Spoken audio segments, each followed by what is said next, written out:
première invitée du Prime ce soir pour parler de cette situation sécuritaire. Avi Melamed, qui est un ancien officiel du renseignement en Israël et qui a fondé l'institut ITME, Inside the Middle East Intelligence.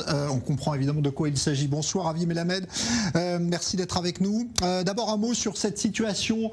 Est-ce que elle vous semble différente de celle qu'a connue Israël l'an dernier, par exemple, à l'époque du Ramadan, et on sait ce qui s'était passé ensuite, il y avait eu un conflit qui avait dégénéré avec le Hamas.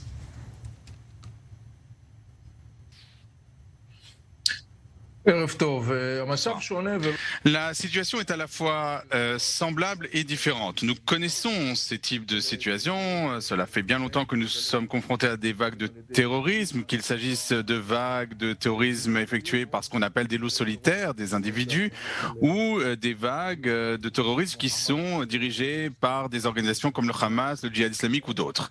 De ce point de vue-là, c'est assez semblable. Mais il y a une différence, c'est-à-dire que l'année dernière, il y avait cette affaire de Sheikh Jarrah, il y avait d'autres circonstances aussi dans la région qui avaient mené au déclenchement de cette guerre entre Israël et le Hamas au mois de mai 2021. Aujourd'hui, la situation de ce point de vue-là est différente.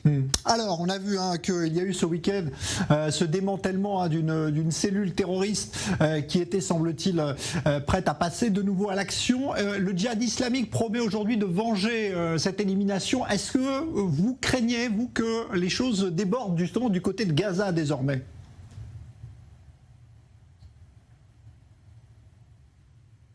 À mon avis, pour l'instant, la réponse est non. J'ai vu des informations en provenance de la bande de Gaza. Et je vous rappelle que le mois du Ramadan est un mois très important pour les musulmans, on le sait bien.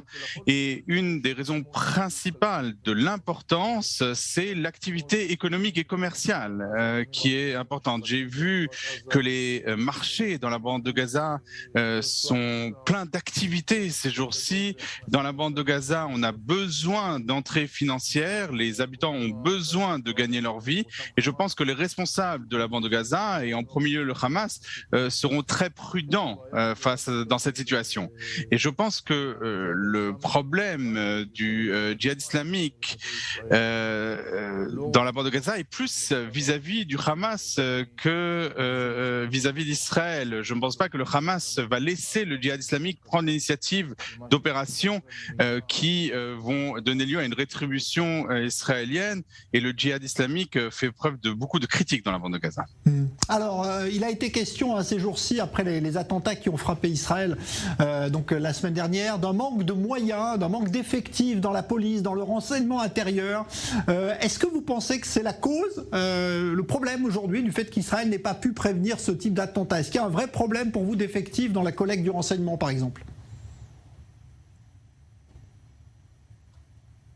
Je ne peux pas vraiment vous parler de ce manque de moyens. Je ne pense pas vraiment que ce soit la raison à cela. Il y a un défi qui n'est pas simple, surtout quand on fait face à un terrorisme qui est l'œuvre de ce qu'on appelle des loups solitaires, c'est-à-dire des gens qui sont très discrets et qui organisent, qui prennent l'initiative d'un attentat, comme par exemple un attentat à l'arme blanche. Les cellules plus organisées, comme la cellule qui a été éliminée avant-hier du djihad islamique, font partie d'un dispositif où il est plus facile d'obtenir des renseignements à son propos.